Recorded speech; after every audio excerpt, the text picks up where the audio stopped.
G'day guys, Chewy here and welcome back to some more coverage of Warlords of Draenor, where today we're going to start the 6.1 season off with the Warlock. I am using the build that I always normally use with the Warlock, which of course includes the greater summons for the Doomguard there.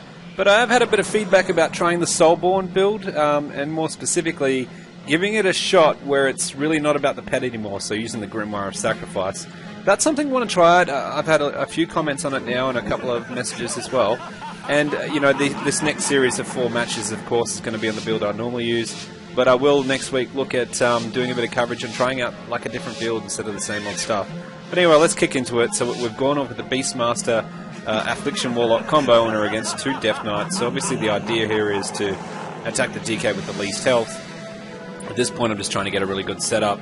I'm trying to, get myself in a better position so when I use that Demonic Circle I can pop back around there in that shelter. You can see I opened up with my big burst there.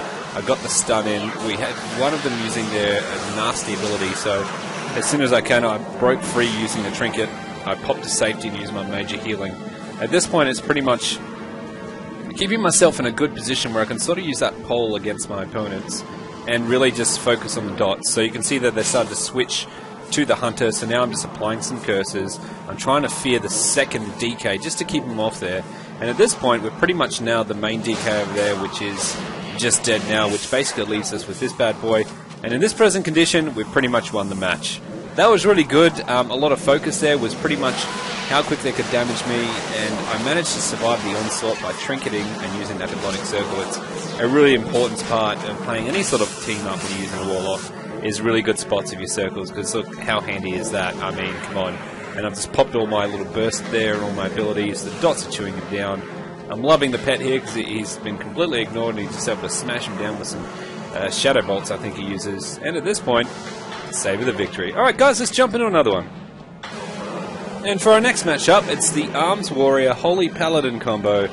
Well, this is going to be really painful guys, because it is a heals comp, and any sort of heals comp when you're doing a double DPS is very, very painful.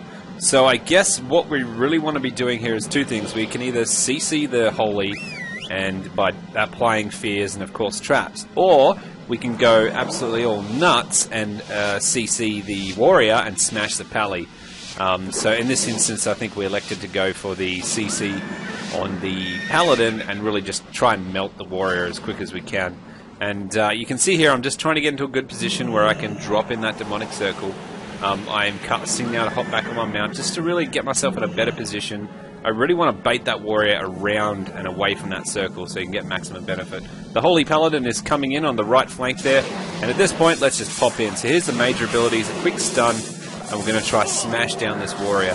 And really the key thing here is to really peel him away from the heal. The healer silence, I'm trying to get into a good position. I just got storm bolted unfortunately. The healer is trapped here, so a really good fear, which I'm just about to line up now, boom. Is just beautiful. And then I'll cast another fear, boom. And at this point you can see the dots are sitting on that Warrior, and at this point he's dead. So that's it guys, that's how easy it is. You keep that healer away, you focus your damage down, and you win the match. Let's jump into another and see what else we can do in this arena matchup. And for our next matchup, it's a Feral Affliction lock combo. Interesting. Usually 9 times out of 10 I would say go for the Feral, because they're reasonably squishy, and if they're not played quite correctly, you'll be able to melt them very fast. And if you think about it, the Affliction Warlock, a little bit more survivable in some regard in terms of the defensive abilities. So if we can get a good lineup on the Feral Druid, we should be able to burst him down. Again here, I guess, you know, applying a lot of fears on the Warlock would also help in this instance as well. But it's really about baiting out the Druid and bursting him down. I believe that's the tactic that we're going for. At this point here, you can see I'm casting my own Demonic Circle. Sorry, I should say Demonic Gateway. And I'm trying to get in towards the center there where I'm going to drop the circle. And that's just going to be my quick point to evacuate to. You can see there I'm doing a quick burst down on the Warlock. I'm trying to peel away from there because I'm ever so vigilant that that Hunter is going to be, sorry, I should say that Feral Druid is going to be coming out of nowhere soon. Here comes the Feral. I just popped a quick gateway to get away from the Feral.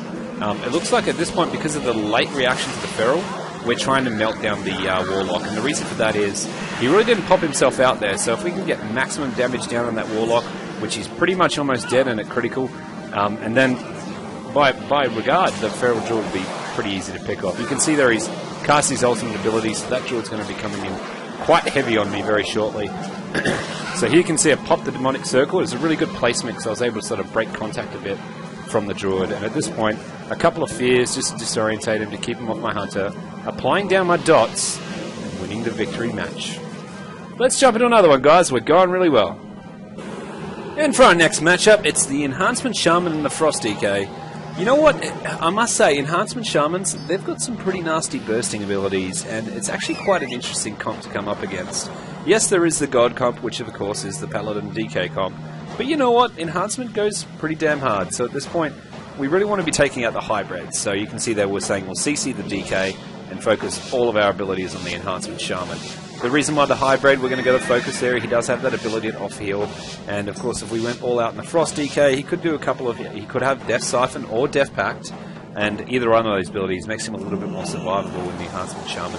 So here I'm just trying to get a good placement of the circle, and then breaking away from it as best as I can. The Shaman is separated from the DK, so this is a perfect opportunity to start applying some of those dots. I went for a quick Shadow Fury, and you can see here I'm just applying as much as I can onto that, and now I'm trying to turn quickly to the DK because you can see I've got a fear off, and I'm trying to keep him stuck in a fear to really keep him off my Hunter. So at this point I can sneak in one more fear, but we probably really don't have to because excuse me guys, we've pretty much almost nailed this Shaman.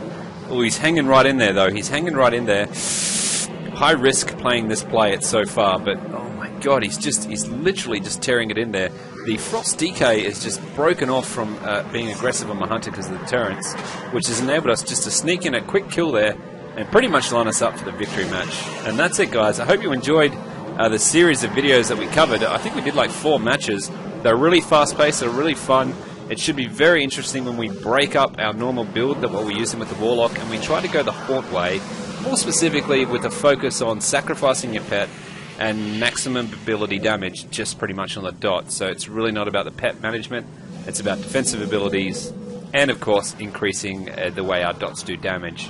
And at this point it's pretty much just cleaning up the Paladin, cleaning up the Death Knight and taking the victory. And as always guys, thanks for watching.